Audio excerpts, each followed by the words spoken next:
Zoma 8 avril zany tsy nisy taratasy fametraha-pialana. Namlaza ary le taratasy nataon'ny Prime Ministre ny 10 avril hoe ity fametraha-pialako ity de manamafy fametraha-pialana ary fametraha-pialana zay metomboka tamin'ny 8 avril. Raha tsy teny an'ilay terivay manta sy faneriteleny sy karazany tsika fa farafaratsiny zany mety ho nataon'ny Prime Ministre tamin'ny 8 avril de fampanantenana. Mampanantena aminao Andriamatoa Président fa hametra-pialana. Zay zany mety ho nataon'ny Prime Ministre farafabetsany. Ny zoma 8 avril. Fa tsy nanao taratasy mihitsy izy akory ny 8 avril. Fa ny lahady 10 avril izy vao nanao taratasy. Ny tokony ho nataon'ny Président ny République zany raha fampanantenana ny men'ny Prime Ministre azy hoe hametra-pialana Andriamatoa Président ny République. De niandry ny taratasy 10 avril zany aloha. Fa tsy namoaka décret 8 avril. Fa niandry hoe tonga ny taratasy. Mety ho nanery ngamba ny azony atao viaingana le taratasy, atao viaingana ny sabotsy, atao viaingana ny lahady. De nanao taratasy ny Prime Ministre ny lahady 10 avril. De tonga ny taratasy 10 avril iny vao nanao décret le vakitsika teo zay vao tokony natao le décret. Ary le décret am'zay tokony ho daty ny 8 avril.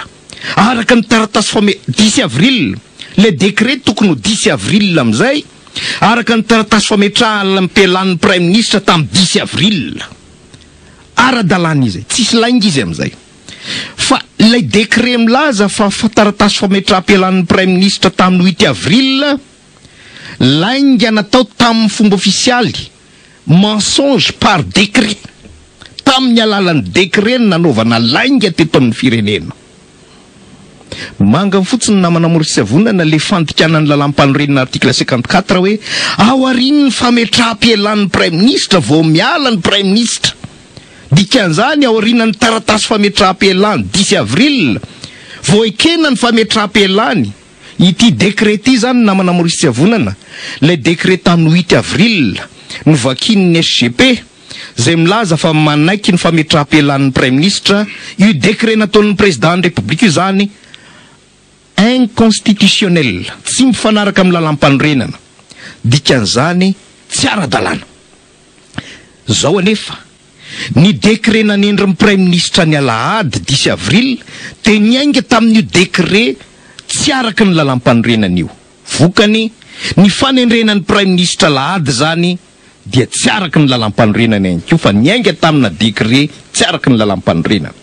Ka rehefa niainga tamina décret tsy araka ny lalam-panorenana ny fanendrenan'ny Prime Ministre, tsy ara-dalàna koa zany ny décret fanendrenan'ny Prime Ministre, de tsy ho ara-dalàna ny dikan'izany ny décret ho atao hanendrena ny membre ny gouvernemanta. Vokany raha ho atao io gouvernemanta io ao anatina illégalité totale Madagasikara manomboka zao. Gouvernement illégal tanteraka no miasa eto amin'ny firenena. Gouvernement anticonstitutionnel tanteraka no isy eto amin'ny firenena.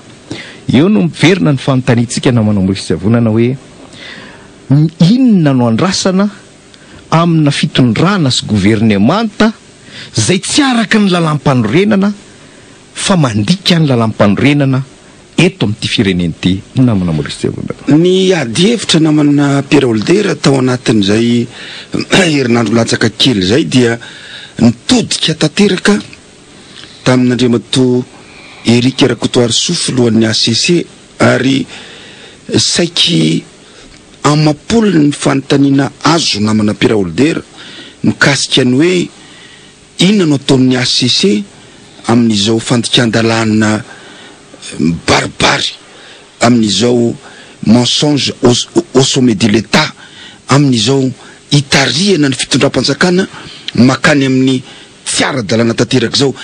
Ny fanontaniana mipetraka de ny hoe afaka mandray tenany ve ny ACC ka i-constate an'izay tsy fanarahan-dalàna zay anticonstitutionnalité zay, sa tsy maintsy ivelany no manao an'izay zay vao afaka mietsika ny ACC. Ny antony mantsy namana Pierre Older de tsotra, ny olona mahay lalàna rehetra dia samy mahafantatra fa tsy ara-dalàna izany décret izany. Ny olona mpanao politika amin'ny ankapobeny dia mahafantatra fa tsy mety io fananganana gouvernement io satria tsy ara-dalàna. Zay no mahatonga ny olona anytany hoe fa aiza ho aiza ry Honoré Rakotomanana, aiza ho aiza ry Eric Rakotoarso mikasika an'izay tsy fanarahan-dalàna izay, satria tamin'ny fotoanandro zareo nitady seza dia aindry zareo no miteny matetika, aindry zareo no manazava hevitra na diso aza, fa ankehitriny kosa rehefa samy nahazo seza ry zareo na manapera olodera dia atao mijery fotsiny, ka mahatonga ny vahoaka hitanatana vava, hidiridiry maso, ny sofina miaino hoe avy aiza ny mba hitondra amin'ny vahoaka mikasika an'izay hoe tsy ara-dalàna i Premier Ministre io, tsy ara-dalàna zay gouvernementa votendreo. Inona no ataony ACC, inona no ataony société civile, inona no ataony manam-pahaizana na manapira olodera. Fanontaniana goavana zay na Maurice Avonana, satria sika rehetra mahalala fa tsy mandroso ny firenena raha tsy manaja an'izany atao hoe état de droit sy bonne gouvernance izany. Tsy nisy firenena nandroso ka état voyou sanatria araka ny fomba fiteny. Mauvaise gouvernance nataonao dia androso ny firenenao, anakarena le firenena amin'ny alalana pratika sy fomba fitantanana tsy mahomby. Ninninona tantananao, na ny tokantranonao, na ny orinasanao, na ny firenena indrindraindrindra tsy androso raha ohatra ka ratsy tantana. Tsisy teto tany zany hoe ratsy tantana le orinasa fa de nandroso be de niditra ny tombo-barotra. Tsisy an'izany. Tsy maintsy misy tsara tantana. Zay tsara tantana zay dia miainga amin'ilay antsoina hoe état de droit. Ny antsoina hoe état de droit ho an'izay olona rehetra nianatra lalàna de tsotra. Ny fanjakana sy ny mpitondra fanjakana dia voabaiko ny lalàna sy voafehy ny lalàna. Fadisokevitra ny filazana fa ny atao hoe état de droit dia ny vahoaka ny manara-dalàna fa ny mpitondra tsy manara-dalàna.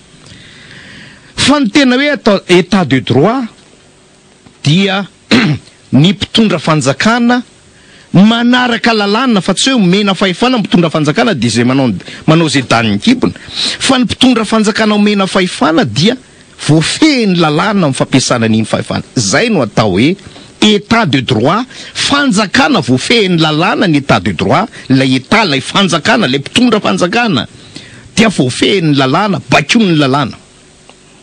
Ny zavatra misy namana Maurice Avonana, mazava zany zao fa ny fanjakana malagasy, ny mpitondra fanjakana malagasy dia tsy manara-dalàna.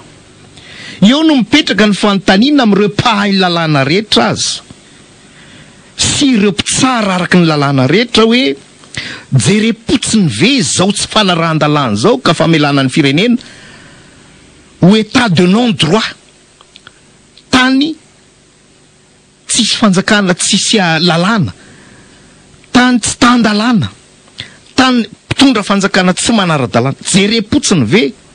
Ohatrany hoe misy olona mamono teny erika de zao ianao mitazana hoe oay fa mamono teny itsy, io fa mitady itsambikina any anaty rano, io zao fa iny fa mitady lasa, fa ianao hoe mijery fotsiny.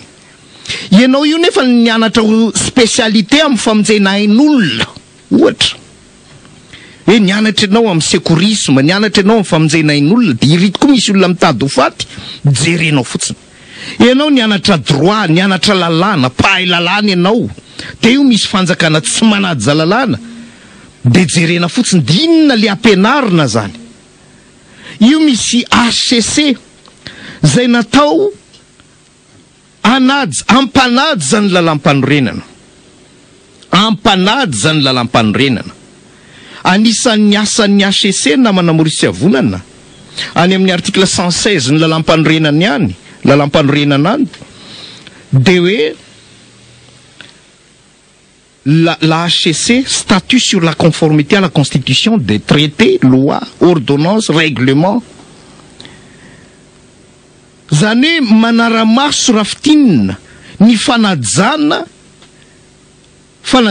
ny lalam-panorenana, ny lalàna rehetra, ny ordonnance rehetra, ny dit décret rehetra sy ny règlement rehetra rehetra, autonome rehetra, dia tokony ifanaraka amin'ny lalam-panorenana. Anjaran'ny HCC no manara-maso zay hoe mifanaraka amin'ny lalam-panorenana ve ty lalàna ty, fanaraka amin'ny lalam-panorenana ve ny ordonnance, fanaraka amin'ny lalam-panorenana ve ny décret, ireo règlement autonome. Ary any amin'ny article 118 ny lalam-panorenana aza dia manome alalana ireo karazana androm-panjakana ny lalam-panorenana hoe azonareo ataony makany amin'ny haute cour constitutionnelle en panneau contrôle de constitutionnalité tout texte à valeur législative ou réglementaire. Na lalàna na dit décret dia azon'ny androm-panjakana rehetra atao ny miantso ny haute cour constitutionnelle hoe mba jerenareo ty lalàna ty, ity décret ty, fa mifanaraka amin'ny lalam-panorenana sa tsy. Ingahy mpampianatra droit constitutionnel zay sady filohan'ny haute cour constitutionnelle amin'izao fotoana zao, inona no teneniny ao anatrehan'izany zavatra resantsika zany? Sa ve hoe nitendren'ny président république ka de zao le karaha maraisiko eto de tsy latsaky ny zao ny valerany, ny tombotsoa azoko eto de tsy latsaky ny ohatrohatran'izao, za rehefa mandeha de lasa misy fiarakodia tsara tarebe de misy escorte, mety de mety amiko reo tombotsoa azoko reo, ka izao ninninona lalàna nampianarina ary ninninona lalàna ampianariko ny akatso, ninninona andraikitra omeny lalam-panorenana raha teo, jereko fotsiny zany fa velao andeha amin'izany satria mety amiko reto tombotsoako reto. Zay ve no andrasana amin'ny filohan'ny haute cour constitutionnelle Andriamato Eric Rakotoarisoa, manana doctorat amin'ny droit constitutionnel ary mampianatra droit constitutionnel eny akatso. Inona no azo andrasana aminy? Inona ny fietsiny? Inona ny heviny ao anatrehan'izao zavatra zao? Sa hoe rehefa tsisy mitory aty dia velao hoan'ny rangaha? Zay ve le esprit an'le hoe ny HCC de miaro ny fanajana ny lalam-panorenana? Zay ve ny esprit ny lalam-panorenana hoe rehefa tsisy mitory dia alao hoany? Eo namana Maurice Avonana no mahatonga antsika iteny, satria amin'ny firenen-kafa démocratique, état de droit, misy bonne gouvernance, tsy nandeha ho azy zao zavatra zao, tsy nijerepotsiny zao zavatra zao, tsy nanginona ny rehetrarehetra fa nijery, ny teny, ny tabataba, satria manapotika ny firenena izao fandeha ny zavatra zao hoe misy tsy fanarahan-dalàna amin'ny sesesy tatoato, tsy mifanaraka amin'ny lalam-panorenana ary mbola itoy izay any amin'ny décret fanendrenany membre ny gouvernemanta. Jerepotsiny zay tsy fanarahan-dalàna zay de niainga tamina zavatra zay mampalahelo fa sitrapony vadiny filoham-pirenena sy ireo vehivavy miaraka amin'ireo. Jerepotsiny zany rehetrarehetra zany namana Maurice Avonana de avela itoy eto amin'ity fireneny ity, satria tsaratsara toerana ireo filohana androm-panjakana, mpahay lalàna, mpampianatra lalàna, fa de jereny fotsiny zao aretina mikiky ny firenena malagasy zao.